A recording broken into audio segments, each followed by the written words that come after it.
trying awful hard to make you proud of me, but it seems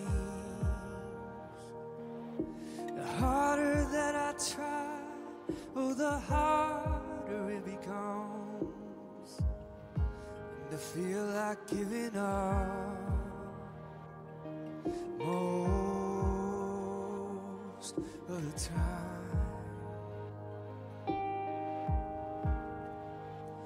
Dear God, I've been chasing their approval and it's killing me. And I know the more I try to prove, oh, the less I have to show. And I'm stuck inside my head most of the time.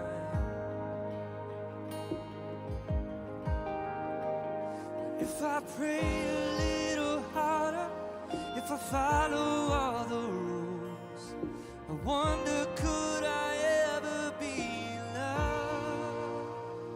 'Cause I try and try just to fall back down again, and I ask myself, why do I try to chase the wind? I should lean into the mystery. Maybe hope is found in a melody. So I wanna try again. Oh, I'm gonna try again.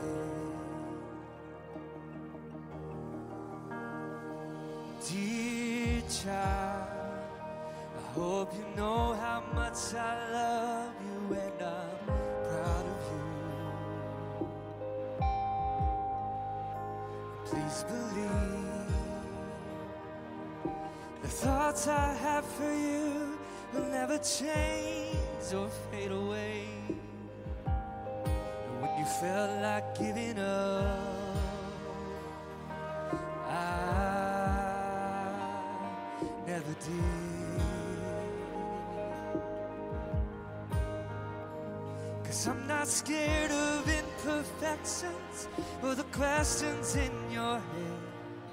Just know that you have always been enough. 'Cause you tried and tried, and I saw you wrestle with every how, every why. I was right there listening. So just fall into the mystery, and I'll meet you here in the melody. We'll try just to try again. Oh, child, would you try again? My child, you can love again.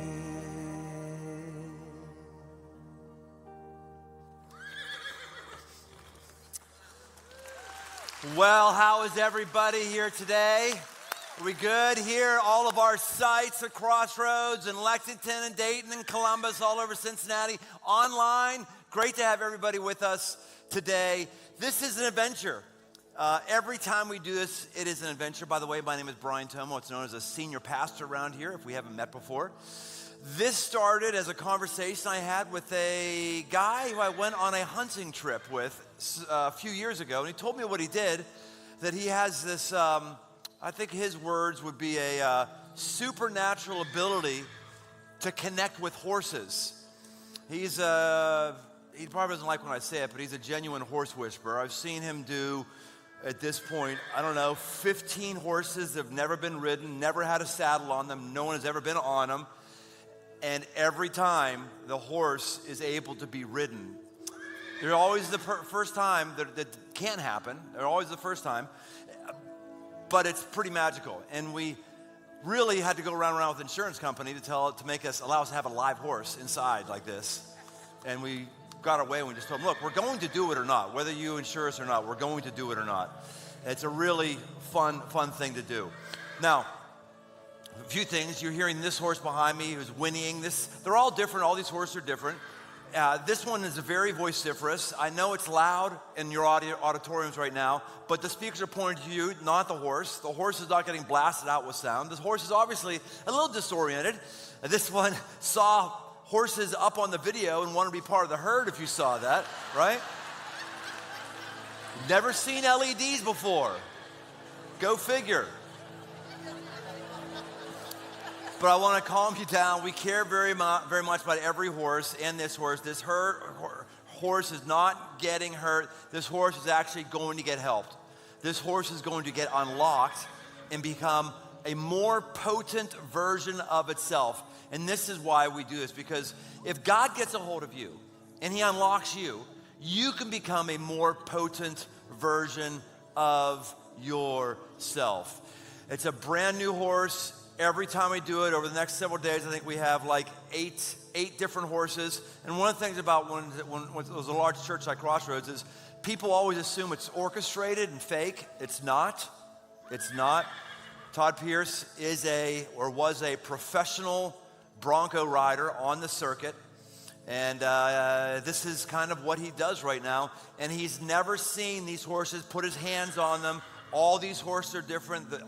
What he teaches will be totally contingent on what happens with the horse. That's what we're in for today. We ready? All right. Let's bring up my friend Todd. Todd Pierce, come on up. Come on up. Come on up, cowboy. Good to see you. All right, was there anything that I should have said that I didn't say in the little intro there? Yeah, don't call me a bronco rider. You're not a bronco rider? What were you? Well, it's a bareback rider. Bareback rider. Yeah, which is there's bronc riders, not bronco. Okay. So it's bronc rider, okay, if you're going to use the right terminology. And then second of all, it sets me up for them to think I can actually stay on something that bucks, and I can't anymore. Like my hips don't let me squeeze, so I just fall off. That so is then I really feel true. even more I found stupid. out about this. You had this issue last year. A chiropractor, buddies of mine, or part of our church, Baker Chiropractic. They were here and they came out and did some cracking on you. He said he's got issues down here with his muscles here, and so he can't pinch with his knees. And if he pinches with his feet, that's an act of aggression to the horse, which would not help. So he flops off pretty easy because he can't pinch with his knees because of his muscle issues. Yeah, so I'm just good at falling off. You are good at falling off. All right. Sometimes. Well, I think it's best to give you as much time as you need. I've not heard one in all the years be this loud as this guy is. Why is a horse as talkative as he is? It's a woman. I'm going to be in trouble all over the place. Of course, it's a woman. Yeah, blah, blah, blah, blah. Okay, I get it. I understand. There's scientific data about how much more women talk than men. All right, I'm going to get off or I make more. Yeah, so we're in trouble. Right. Yeah. Todd Pierce, Thanks, everybody. buddy. Welcome to Crossroads, huh?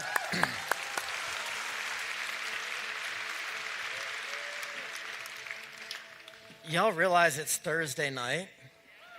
This is so cool that there's people in our culture that are hungry enough that they'll do whatever it takes to get here. I saw an elderly woman when I was walking in that's walking on 2 canes, and there's just something beautiful about people that come hungry, because we've got a father that just loves it when his kids just lean in and say, what do you want to say?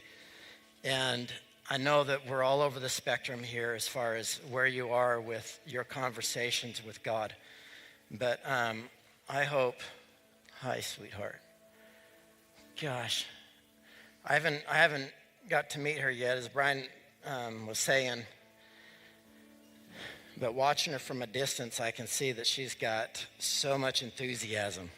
And so I love that. And so I'm going to just step in and visit with her for a second. And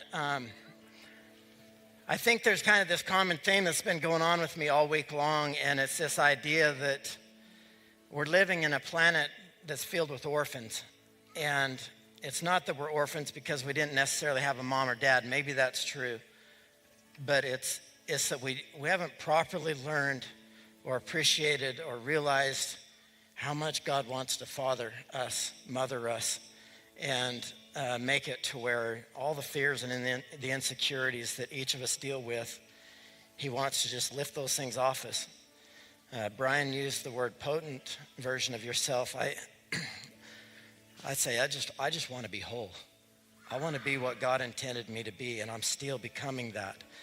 And so horses have always been just a very special thing to me that makes it where the fact that I get to be here with you guys and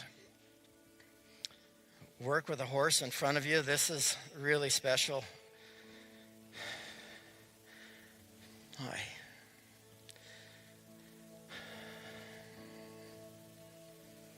What do you think? Yeah, you are powerful and you're special.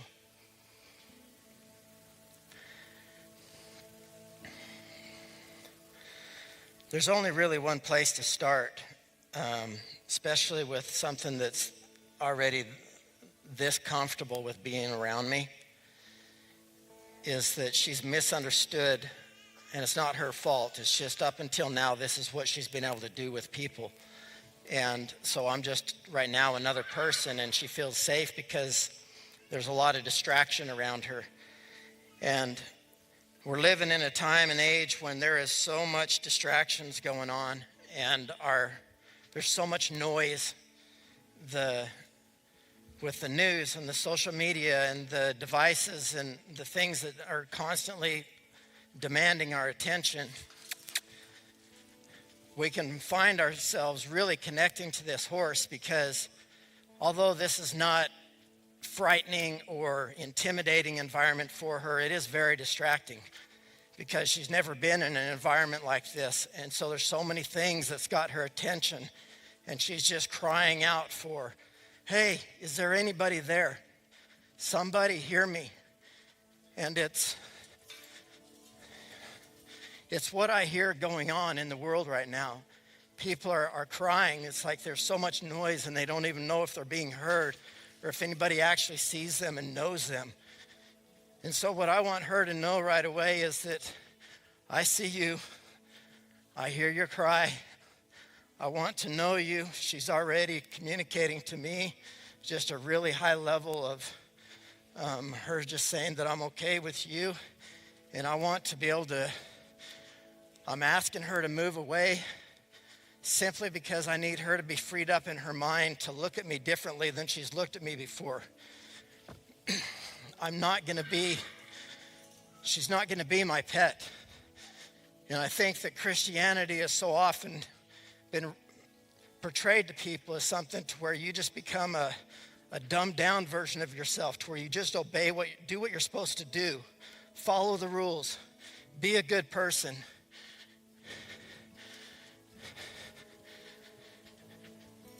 And clearly I'm not saying that that's not a good idea. Like let's be kind, let's do the right thing.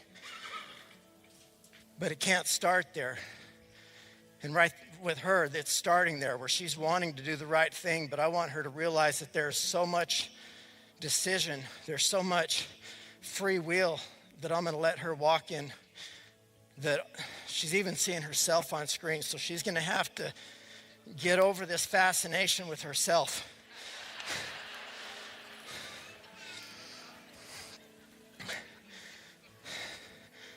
My wife, I love this woman. We've been together since she was 15, so we've been together 32 years. We've been married for 30 years. Oh my gosh, we've been together like 35 years. I can't do the math, but I've been with her for a long time, and I don't like looking in the mirror. But she gets those magnifying mirrors, and it's like, I don't know why you do that to yourself. All it does is make it to where you can see everything that's wrong with you, and that's all you see. But this one's already told me what I needed to see. And so the idea that she's already been convinced that I'm powerful and I'm kind is a really great start. And I think there's so many people, and because I don't just do this. I get to spend a lot of time with people, and a lot of diverse people. And everywhere I go, we've all got the same problem. We just don't really know how to see ourselves the way God sees us. And I'm wanting her to have a revelation tonight to where she's going to see something different about herself that she's never seen before. She thought she was supposed to do this. And if you don't properly assess who we are apart from God, then we're never going to really be able to value the significance of what it is that he's offering to us. So those that have been forgiven much are the ones that love much. The problem is that sometimes we think that some people are forgiven more than we're forgiven because they do more bad things. That's not actually the case. It's a revelation. It's the idea that there's a difference between you and the rest of the world, and that is that you're the only one that can know yourself. She is, the way the Bible says it, it says that we're dead in sin. So she doesn't really realize that she's dead apart from me. She can go through her life and use her instincts and fight or flight or freeze, but that's not life. Apart from me, it's not life. She's going to live a life of death, and it ends in death. And for every one of us sitting in this room, it doesn't matter how well you're doing or how bad you're doing. Clear up to the third balcony. I just want you to know that I can confess the same thing that I'm asking you to confess. And if we're going to start anywhere tonight, we got to have to start with the fact that apart from God, we're dead. And we can go through this life and get whatever level of happiness you're able to attain, but it's not going to. One, you're living a life separated from the one that you were created to be one with. But two, after this life, we live a life of separation for an eternity. And it's a big deal. And I don't usually talk about it much because I think that so many people think that maybe it's almost a fear tactic. But it's not. It's what love looks like. That Jesus had to make sure that we understood that, hey, kiddos, you were designed to be one with me. And if you're trying to live your life apart from me, it's always going to be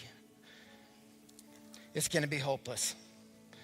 And there's never been a time where it's more hopeless than it is now for people. And you see the depravity of what people will do, and they'll call it right.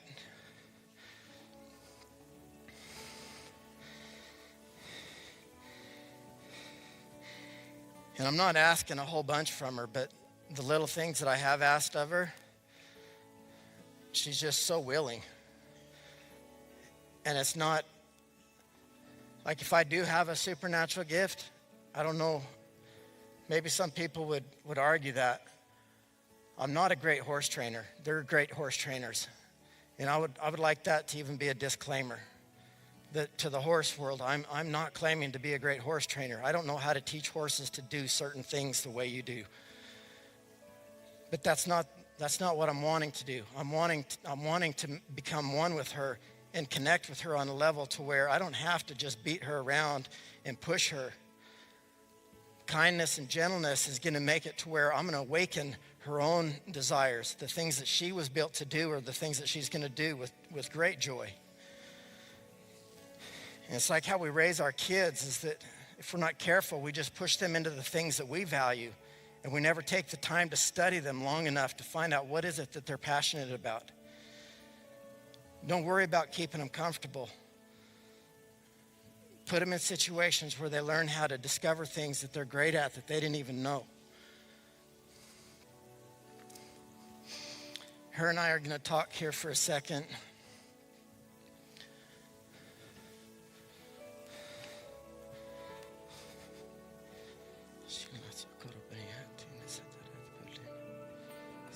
Holy Spirit, you are welcome here. Come flood this place and fill the atmosphere. Your glory, God, is what our hearts long for. To be overcome by your presence, Lord. Holy Spirit, you are welcome here. Come flood this place and fill the atmosphere. Your glory, God, is what our hearts long for. To be overcome by your presence, Lord.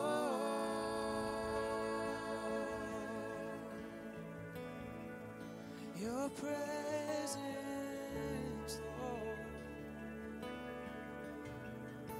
Your presence, Lord. Your presence,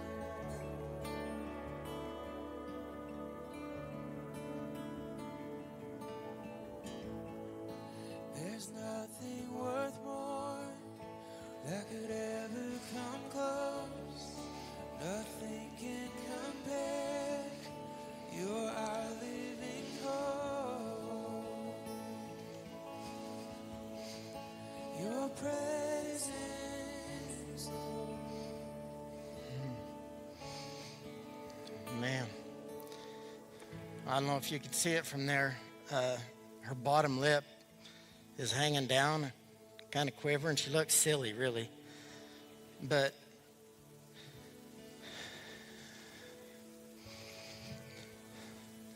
please don't make this as me over spiritualizing things. But when the Holy Spirit is like, they call him the Prince of Peace, the Holy Spirit is actually impacting the entire planet.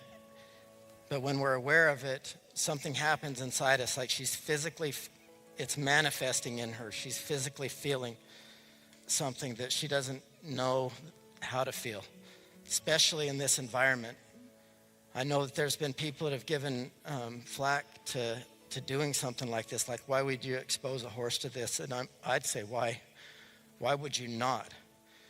They live in lightning storms and thunder. They understand noise and light and confusion. They're built to deal with predators and disease.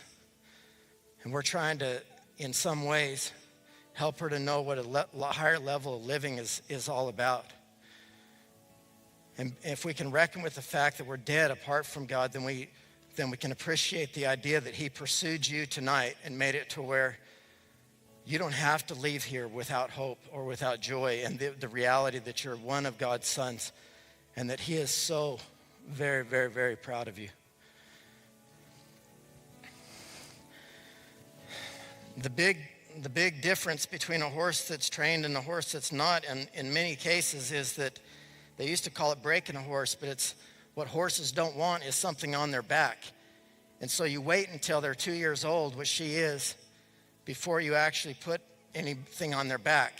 Some people desensitize them over time and make it to where they're more accustomed to that, and so it's not such a big deal.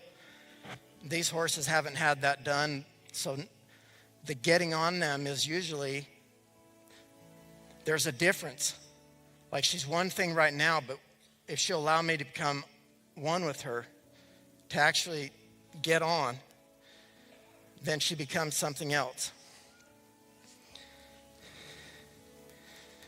And this is the joy of it all, is that she's never had this kind of experience. And so without the peace, her lip's still hanging. This isn't normal. This is supposed to be a very alarming, someone's attacking me type of reaction. All of her instincts would say that.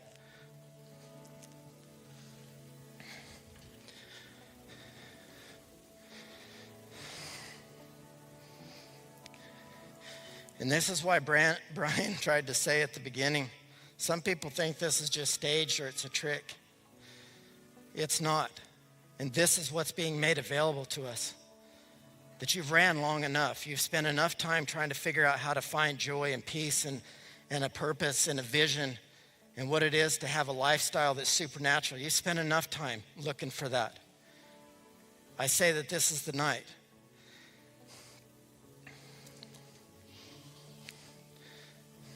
Sometimes these are the ones that really surprise me because they wake up and realize that you're on their back. So I think she's aware of it, but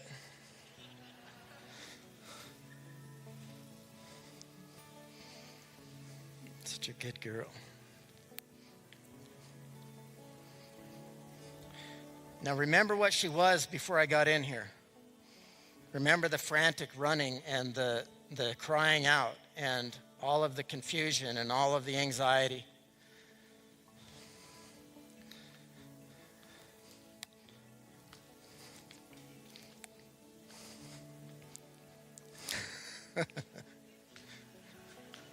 Okay. She remembers her feet works again. It really is like they're almost drunk. So it's, yeah. Wake up.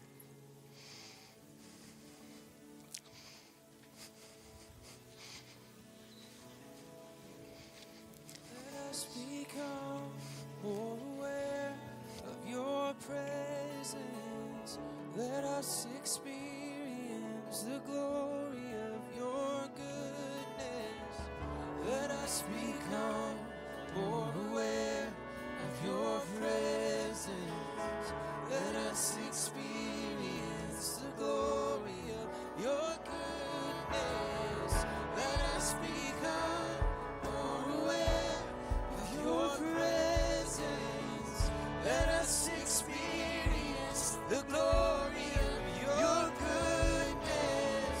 Let us become more aware of your presence. Let us experience the glory of your goodness. Let us become more aware of your presence. Let us experience the glory of your goodness. Let us become more aware of your presence. Let us experience the glory of your goodness.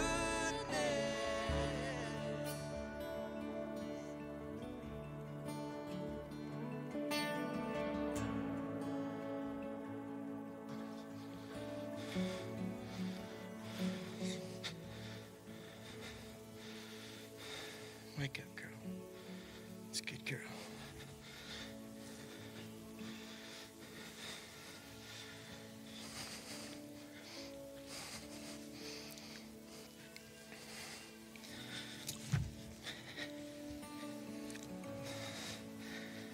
So I just got on the other side just so that she's having to process things from one side of her brain to the other because her eyes don't. It's a different experience.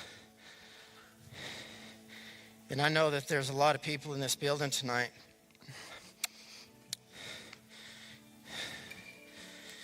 You're getting approached by Holy Spirit from a completely different direction.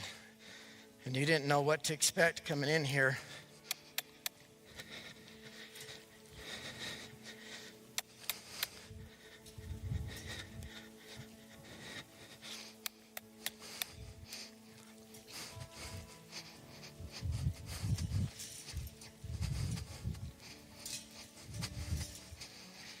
It's a good girl.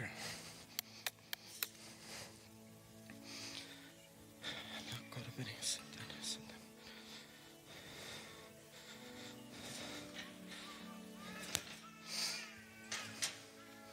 It's a good girl. It's a good girl.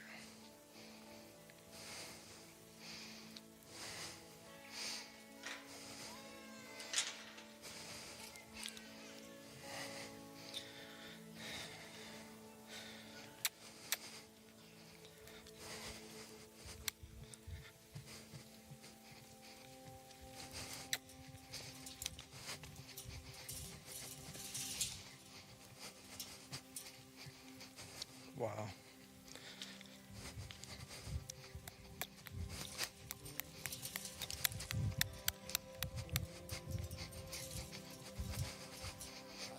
You, Lord, for your mercy never fails me. And all my days I've been held in your hand. It's a good girl. From the moment that I wake up till I lay my head, I will sing of the goodness of God. All my life you have been faithful. All my life you have been so, so good. With every breath that I am able, I will sing of the goodness of God.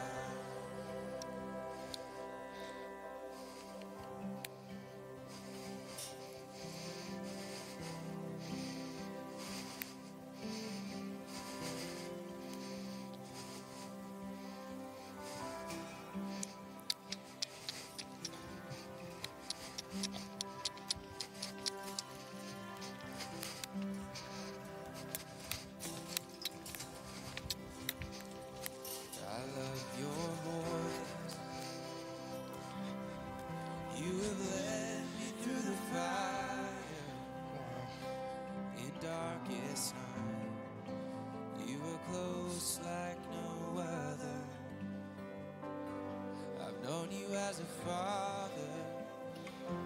I've known you as a friend. And I have lived in the goodness of God.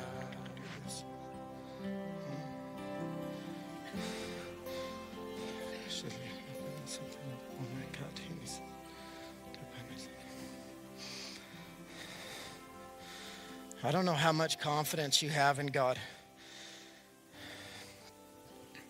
I've got a friend sitting with his dad that's passing away from dementia, and he's really struggling. He's been a man of faith his whole life, and now he's really struggling. And he felt a lot of shame and even embarrassment over the fact that he's questioning God, and he's mad at him. He says, I know I'm not supposed to be like that. I was like, who told you you're not supposed to be like that? There's a mystery to all of this that makes it to where, of course, we're going to question his goodness when we see all of the horrible things that are happening. If we have permission to question it, it's okay, because a father that's confident enough in who he is, we can question everything about him. And he'll come to us in a way that makes it to where we can feel safe in our questions. And we would be so brave as the man that brought a child to Jesus and asked him to heal him. And Jesus just asked him a question, do you believe? And the man was like, I believe. Will you help me with my unbelief? That's a really beautiful heart cry for us to have in a confusing world where we're like, if God is so good, then why?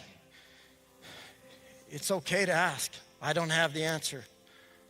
All I know is that the alternative is I've been there, and I'm one of those blind people that have been healed.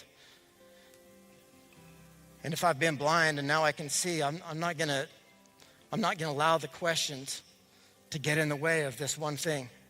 And the one thing is that I know what I'm like apart from him, and I know what I'm like with him. And even though it's hard and there's challenging things and I question things, he gives me the courage to make it to where I can stand in the middle of the same chaos that was making me crazy before and just stand there in peace. And after I've done everything I know to do to stand, I just stand. I don't know. I don't understand. I don't have to understand. And even in my doubting, it's okay that I confess that. And he's just such a kind father that he's not so insecure that he's going to punish me for being afraid. And she's not finding anything other than peace. So there's no reason to run. It's tiring. It was fun for a minute, but now it's tiring.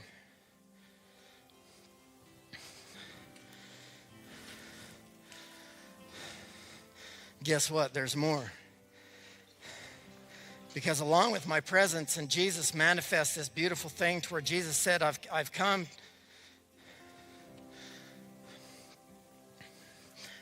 to reveal truth. I've come to set the captives free. I've came so that the thing that was lost, I'm going to regain it. Jesus said that I came to set things right again. And so he modeled it in his beautiful humility and power, that he submitted himself to all of the horrific things that the world has to offer. And then he made it to where everything was right again. And I can't believe that he gives us so much power that we get to choose. But we get to choose. And because she said yes to me, I want to give her gifts. I want to give her powers. I want to give her strengths. Things that she wasn't actually born with. There's something that comes with me. In a saddle, this is, again, usually a big process. Lots of emotion, lots of, fortunately, Britain carries enough peace that she moved towards Britain. She found peace again. This is scary for her. She's got something on her that's foreign, and it's noisy and it smells funny. It smells like leather. That's a dead cow. So she's putting up with a lot.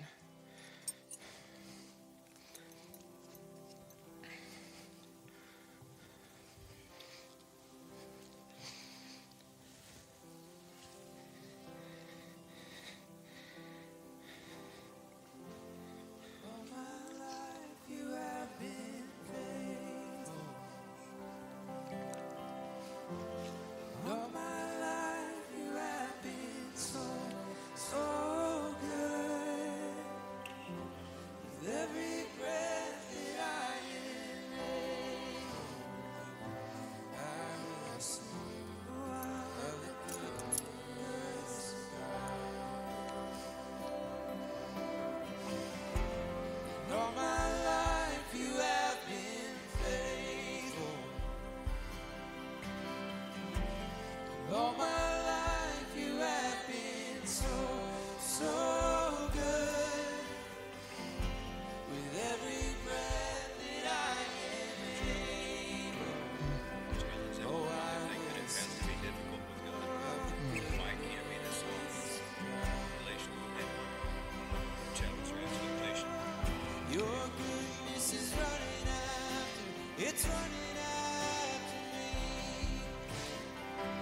Your goodness is running after, it's running after me.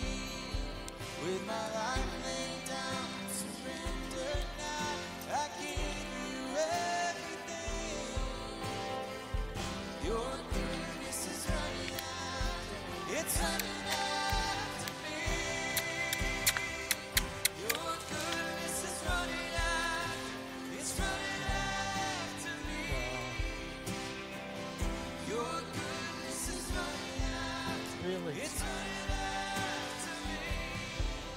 My life laid down, surrendered now, I give you everything. Your goodness is running after, it's running after me. I'm not really sure when we started believing that this has got to be difficult. There was a guy that was like demon bound, and he was so messed up and demonized that they couldn't even hold the guy in chains, and he's running around a graveyard naked. It's a true story. And Jesus comes to him and gets rid of the demons, and the guy is found in his right mind, and the next day he's in town telling everybody about this miracle Jesus that has made it to where he's right. And I don't know how much difficulty we have to factor into all this, because if she's saying anything right now, it's like, can we get back to the simplicity that's in the gospel?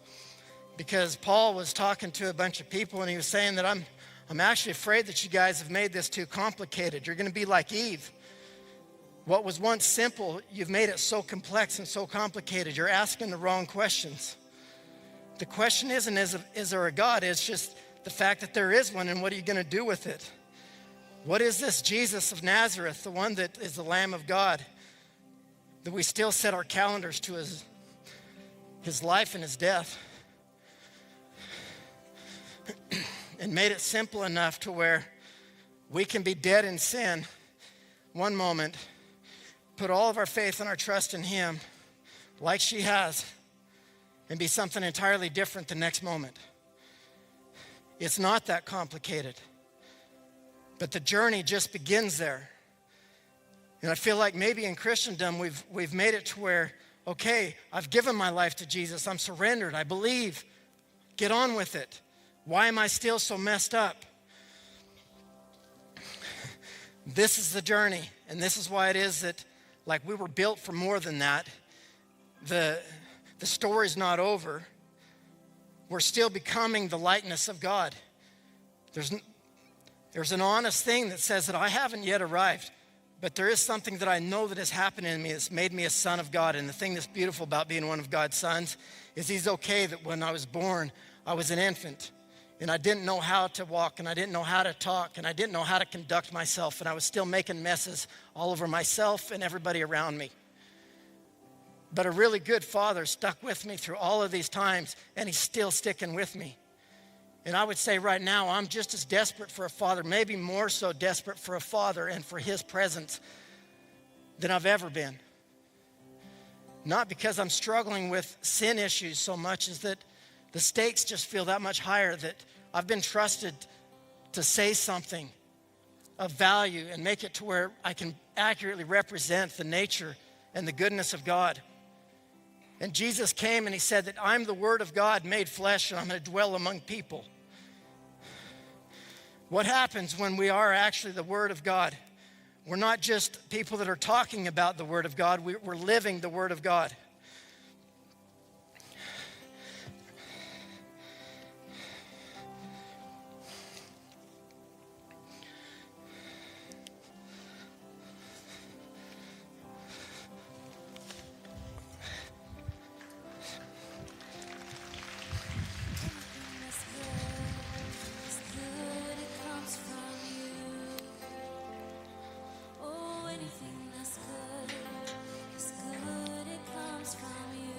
So brave. All I have is just the breath you gave, giving it to you. Anything that's good, it comes from you. Oh, anything that's good, it comes from you. Yeah, anything that's good, it comes from you. All I have is just the breath you gave, giving it to you. Anything that's good, it comes from you.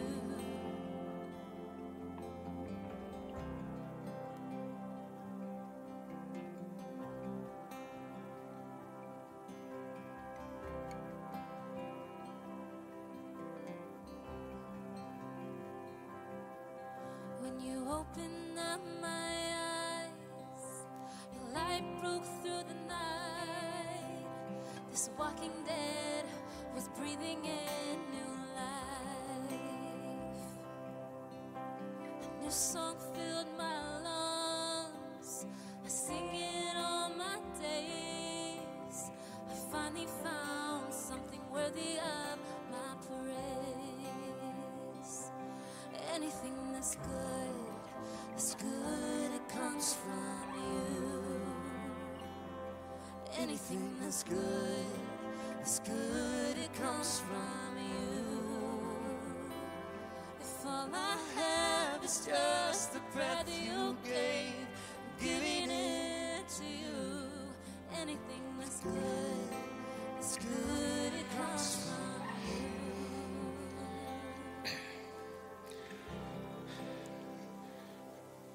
She's feeling something right now, and horses are really, really emotional. And I'm asking her if she's feeling has something to do with what's going on in the room right now. But she was once really fascinated with me because it was new and it was a brand new experience, and it demanded her attention almost for a survival. But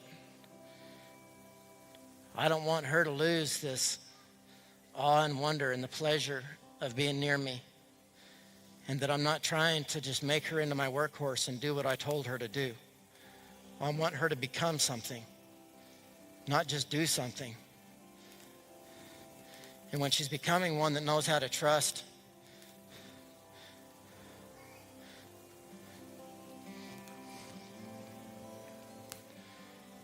and that a life of surrender actually has, like there's a fullness of joy that's found in it. That this one that is the creator of heaven and earth, the one that makes things shake, and it says that I will shake everything that can be shaken to where the only thing left standing are the things that are true. And that he's coming against every lie that's got in the way of your story and you properly understanding who you are. And it's not why things happened, it's what it is that you're going to do in the midst of it. And how it is that you can actually ask the right questions.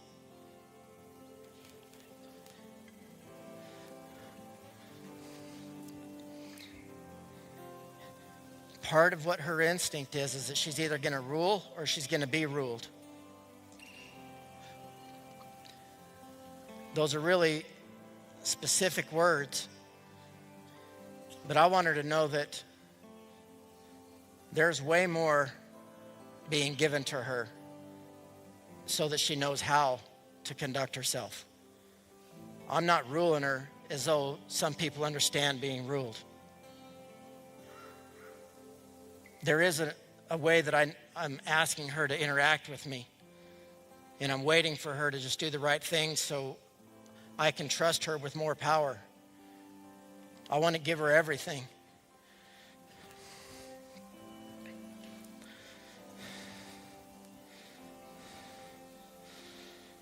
Wow, I haven't done this in a while, but we got a bridle back there? Ooh.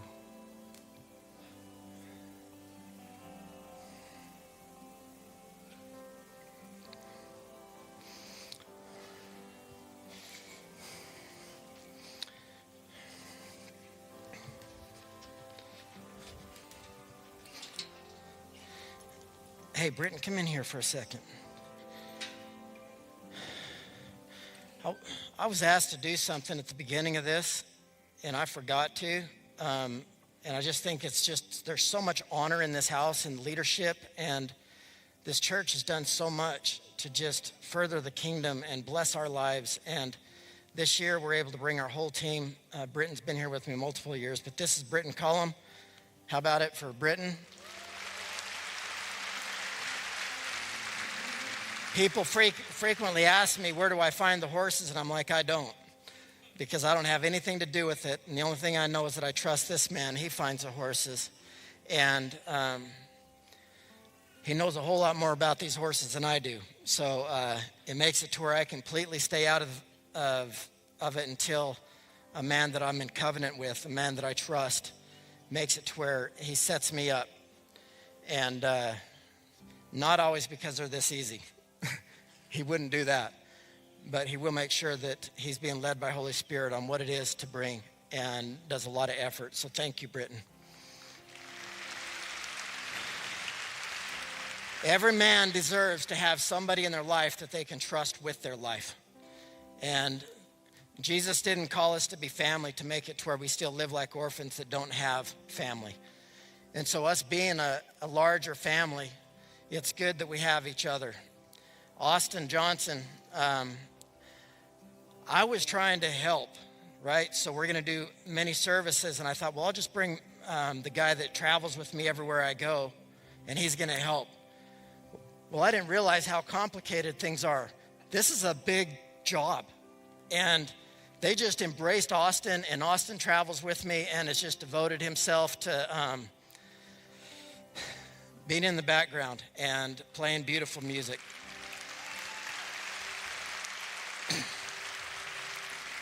And Dougie Pooh, I don't know where you're at, but I got a man that just stands in the middle and makes sure that everything happens. And he's the person that's on contact for everybody that works with us. And so I don't want to miss this opportunity to introduce those people to you.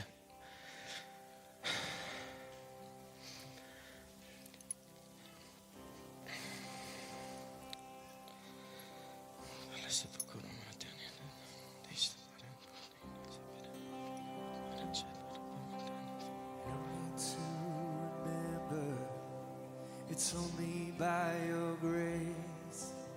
It's not my hands, not my works that save. The power of your cross, your mercy on display. Heaven tore the veil into that day. Oh, now I see the author of my praise.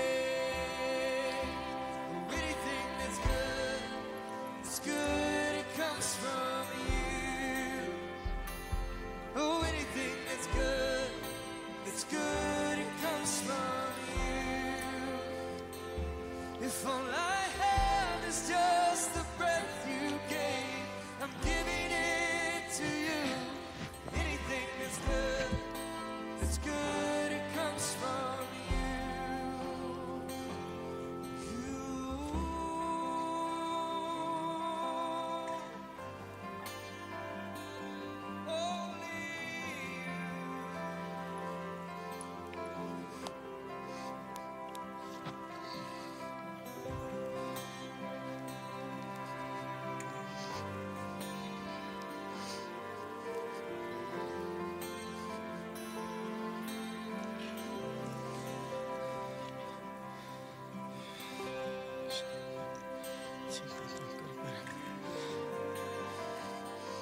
Comes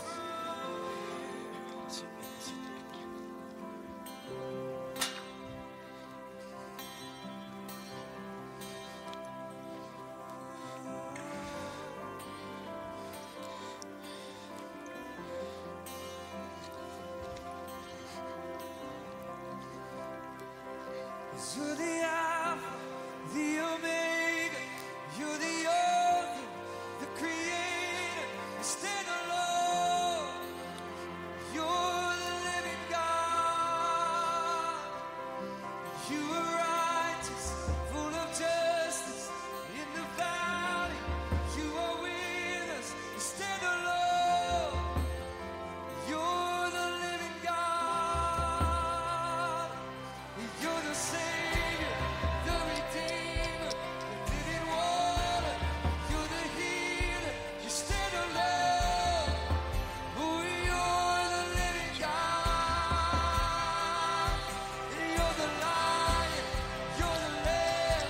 You hold it all within your hands. You stand alone. Oh, you're the living God.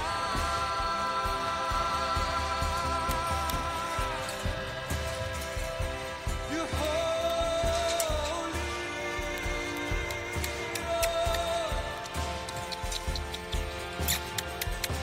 there's no one like you.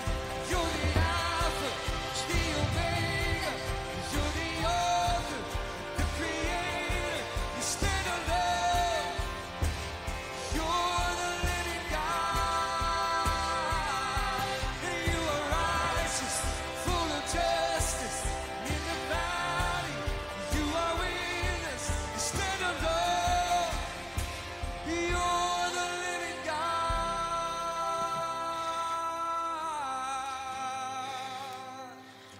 You ever put peanut butter on the roof of your dog's mouth? I remember when I actually gave my life to Jesus, I didn't know how to read. Barely knew how to read. It was so clumsy for me to, someone told me I'm supposed to read the Bible, and man, I just didn't get it. Nothing made sense, and it was really clumsy and awkward. But the word, what God said, especially when I have to keep it pretty simple. So to me, Jesus is perfect theology. So I just read about Jesus. And it's good enough for me. I'm not saying that don't read the whole Bible. I do, I listen to it. But I'm focused on, I just need to see what Jesus did, and I need to know why it is that he would say something so ridiculous to those that were following him, gave up their life to follow him. And he said, hey boys, I'm leaving, and it's gonna be better. I would be saying, what could possibly be better than you, Jesus? And he said, well, because I'm leaving and I go to the Father, I'm going to send the Spirit. And when the Spirit comes, he's going to heal the world. He's going to convict the world of its sin. And it's going to help us understand our righteousness and what judgment is all about. That she's already been judged. She was dead, and now she's alive. And now I've put something in her mouth that makes it to where it's going to navigate the rest of her life. She's going to know what it's like to know what to do next, because she's going to walk into situations she's never been there before. She doesn't know what to do. She's only walked behind fences and done what she's told. She's followed the rules, but it brought her to a place of encounter to where she gets to leave here with something that makes it to where there's something else that's directing her life. It's tethered to me. The Holy Spirit is speaking and directing and convicting and encouraging every one of us right now. And we get to have the Word, and the Word gets in our mouth, and we start speaking His Word. And He says, out of the abundance of your heart, your mouth is going to start speaking. And I can speak all sorts of foul things. I can speak all sorts of devastating, depressing, discouraging things. Or I can speak what God's saying. And what it is that He desires for me and for my family and for my nation and for this world. That we're the ones that have healing in our mouth. We have healing upon our lips, and our tongue declares the goodness of God. It declares His attributes and the ways that He works, and the way it is that we can, just as His sons and daughters, be ones that actually reflect the very nature of God. And He's not insecure. That's not blasphemy. I'm not carrying a message. I am a message. And the message isn't just what I get to say. It's how I conduct myself, especially in the places where there's no cameras on me. Where my wife and my kids get to see, what does it look like for a father to love? What does it look like for a husband to give himself and to lead a house from a place of the same way Jesus led the world? He was given authority to do something. And what He did with His authority is that He laid Himself down so that everybody else could live. He didn't dominate. He didn't intimidate. He demonstrated love. And then He said, I'm going to prove it to you so you have nothing else left to ask. I will give my life for your life. And if I'm going to love my wife in that same context, oh my goodness. I don't think that we would have women just shouting for their rights. I don't think that women would feel insecure if they were loved to that deep of a level and empowered to that level, to where whatever it is you can dream of, sweetheart, let's do that. Let's dream together. Let's dream with God and find out what's possible when two people are in covenant. I can't hold up two fingers. Two people are in covenant. And they decide that, yes, God, whatever it is, yes, let's do that. It's not one of us is leading and the other one is following. It's a partnership that requires leadership. We can't have two heads. But if that leadership would be demonstrated in a way that, and I've done it the other way, so I know what I'm talking about. She should have spoke up and said, you're not loving me. You're not considering my own heart. You're only consider of your own success. We're not there anymore, thank God. But this is what covenant makes for us. I'm in the red. That means we're over time, huh? It's Thursday night. What else do we got to do, right? Gosh.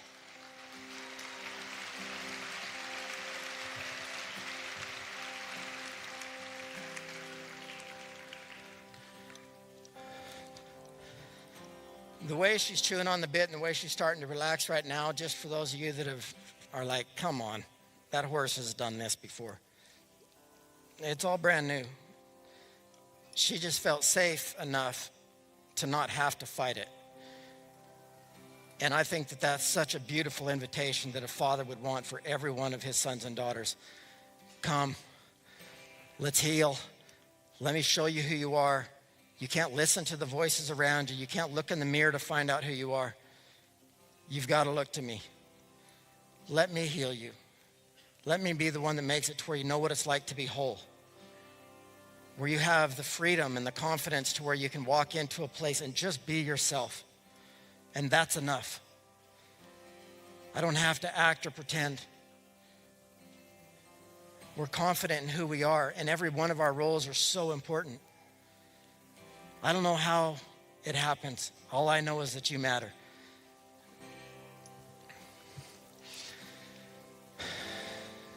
Yeah.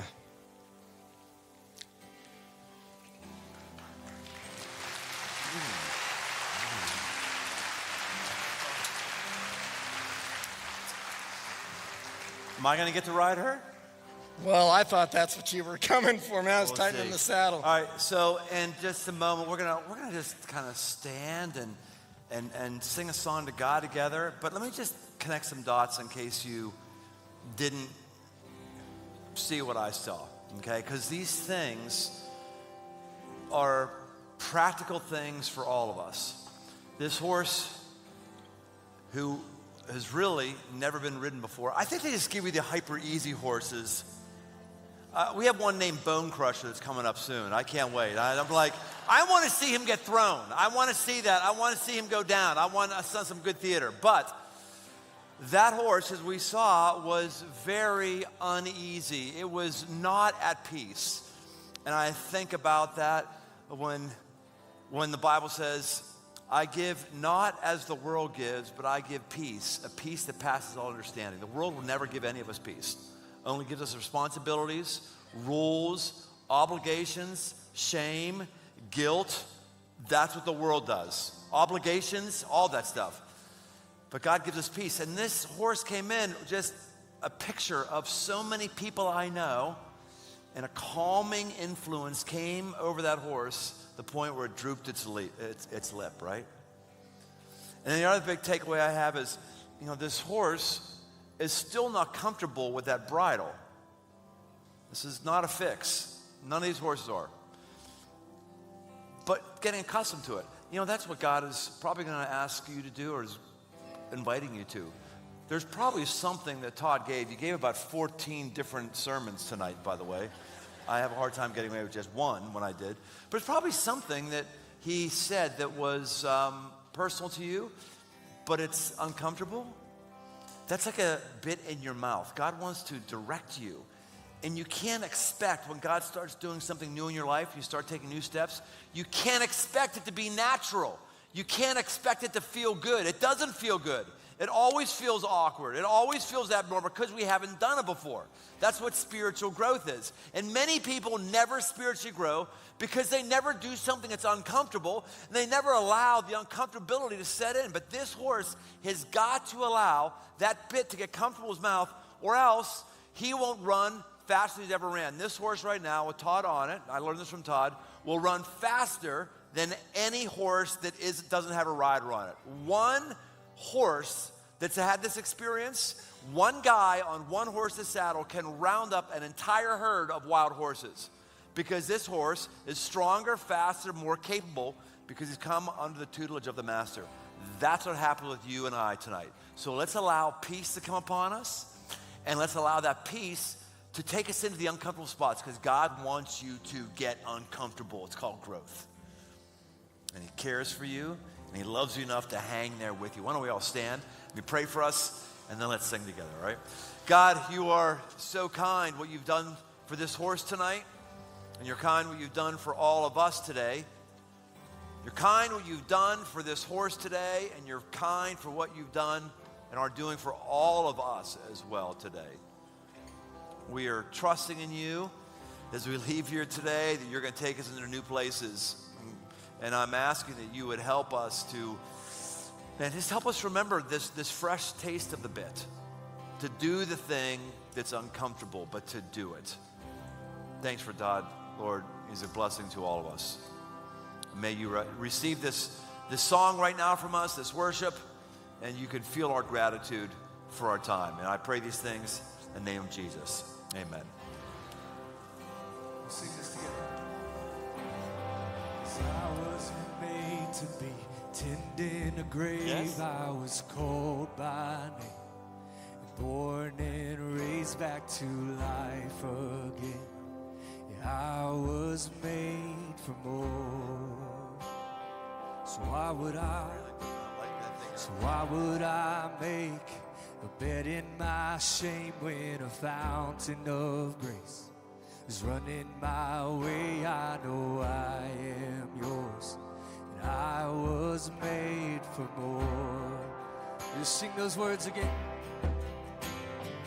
I wasn't made to be tended in a grave. I was called by name and born and raised back to life again. Yeah, I was made for more. Yes, we were. So why would I make a bed in my shame when a fountain of grace is running my way? I know I am yours, and I was made for more. We'll sing it again. 'Cause I wasn't made to be tended in a grave. I was called by name and born and raised back to life again. Yeah, I was made for more. Oh, so why would I make a bed in my shame when a fountain of grace is running my way? I know I am yours. I was made for more.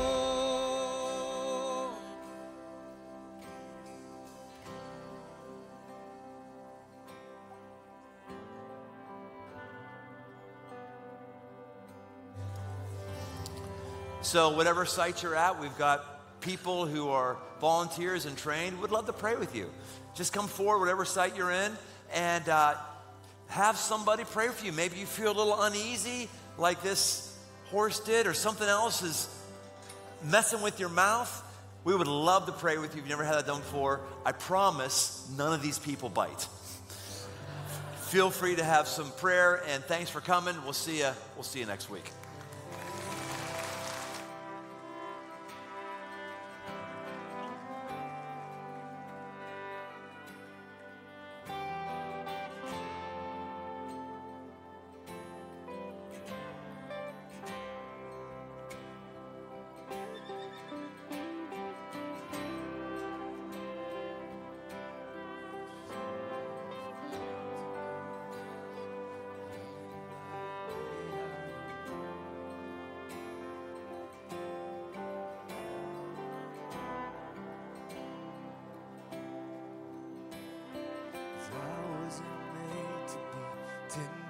Grave, I was called by name and born and raised back to life again. I was made for more. So why would I make a bed in my shame when a fountain of grace is running my way? I know I am yours. I was made for more. 'Cause I wasn't made to be tended in the grave. I was called by name, born and raised back to life again. I was made for more. So why would I make a bed in my shame when a fountain of grace is running my way? I know I am yours. I was made for more. 'Cause I wasn't made to be tended in the grave. I was called by name, born and raised back to life again. I was made for more.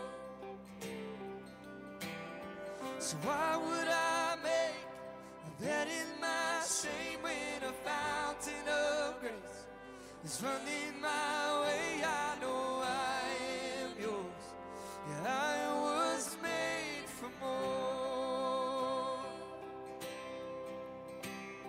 And hallelujah, you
why would I make a bed in my sleep when a fountain of grace is running my way? I know I am yours. I was made for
more.